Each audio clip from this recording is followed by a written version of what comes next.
বাঁধাকপি নিয়ে একটা বাঁধাকপির কোপ্তাকারি করব। প্রথমে আমি বাঁধাকপিটা কেটে নেব।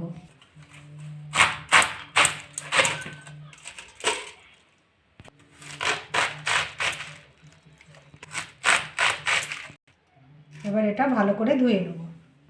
বাঁধাকপিগুলো আমি ধুয়ে নিয়েছি। আমি এবার গ্যাসটা জ্বেলে নেব। গ্যাসটা জ্বেলে কড়া বসিয়ে দিয়েছি। কড়াতে আমি জল দিয়ে দেবো। এটা আমি ভাপিয়ে নেব, মানে হাফ সিদ্ধ করে নেব। এগুলো উল্টে পাল্টে দিয়েছি, দিয়ে একটু ঢাকা দিয়ে দেবো। হাফ সিদ্ধ হয়ে গেছে, আমি এবার তুলে নেব। সবগুলো তুলে নিয়েছি। আমি একটা নিয়ে নেবো, নিয়ে প্লেটের মধ্যে নেবো। এটা কুচি কুচি করে কেটে নেব। আমি এটা কুচি কুচি করে কেটে নিয়েছি। 3 চামচি বেসন দিয়ে দেবো।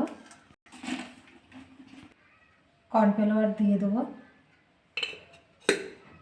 2 চামচ। একটু গুঁড়ো চিনি দিয়ে দেবো। হলুদ দিয়ে দেবো, স্বাদ মতো লবণ, লঙ্কার গুঁড়ো দিয়ে দেবো। ঝালটা আপনারা যেরকম খাবেন সেরকম দেবেন। জিরে গুঁড়ো দিয়ে দেবো, একটু ধনে গুঁড়ো দিয়ে দেবো। এটা ভালো করে মেখে নেব।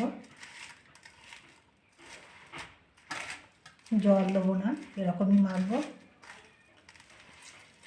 ভালো করে মেখে নিয়েছি। আমি এবার গ্যাসটা জ্বেলে নেব। গ্যাসটা জ্বেলে কড়াটা বসিয়ে দিয়েছি। কড়াটা গরম হয়ে গেছে। আমি এবার সাদা তেল দিয়ে দেবো। তেলটা গরম হয়ে গেছে, আমি এবার ভেজে নেব।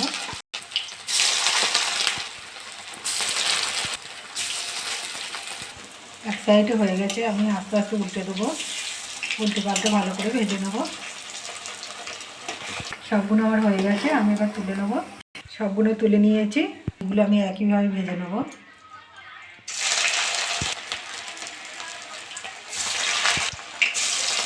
সবগুলো হয়ে গেছে, আমি এবার তুলে নেব। সবগুলো তুলে নিয়েছি। তাতে আমি সাদা তেলটা তুলে নিয়ে ঢেলে নিয়েছি। আর নিয়ে আমি সর্ষের তেলে রান্নাটা করব। সর্ষের তেল দিয়ে দেবো। তেলটা গরম হয়ে গেছে, আমি দারচিনি, লবঙ্গ আর এলাচ দিয়ে দেবো। একটা শুকনো লঙ্কা দিয়ে দেবো, তেজপাতা দিয়ে দেবো। গরম মশলাটা একটা সুন্দর গন্ধ বেরিয়েছে ভাজা। আমি এবার পেঁয়াজ দিয়ে দেবো। পেঁয়াজটা একটু ভেজে নিয়েছি। এটা 1 চামচ দিয়ে দেবো। এটা নেড়ে চেড়ে নেবো। রসুনটা ভালো করে ভেজে নিয়েছি, কাঁচা গন্ধটা চলে গেছে। আমি এবার মশলা দিয়ে দেবো। হলুদ দিয়ে দেবো, লঙ্কার গুঁড়ো দিয়ে দেবো, ধনে গুঁড়ো দিয়ে দেবো, জিরে গুঁড়ো দিয়ে দেবো, স্বাদ মতো লবণ। একটা টমেটো কেটে রেখেছি, এটা দিয়ে দেবো। এটা নেড়ে চেড়ে নেবো। মশলাটা কষে নেবো। আমি একটু জল দিয়ে দেবো। তেলটা ছেড়ে গেছে আর গ্রেভিটা খুব সুন্দর হয়েছে। জল দিয়ে দেবো। ঝোলটা দিয়ে দিয়েছি, আরও ফুটে গেছে। আমি একটু চিনি দিয়ে দেবো। ভালো করে ঝোলটা ফুটিয়ে নেব। ঝোলটা ভালো করে ফুটিয়ে নিয়েছি। এগুলো দিয়ে দেবো। বেশি ফুটাবো না। এটা ঝোলে দিয়েও খাওয়া যাবে বা এমনিও খাওয়া যাবে। দিয়ে দিয়েছি। আর আমি 4টে রেখে দিয়েছি, এরকমই ভাজা খাবো। ওর উপরে আমি ধনেপাতা দিয়ে দেবো। আপনারা যদি পছন্দ না করেন তাহলে দেবেন না। দিয়ে দেবো। আমি একটু গরম মশলা দিয়ে দেবো ওর উপরে। এটা হয়ে গেছে, আমি এবার নামিয়ে নেব।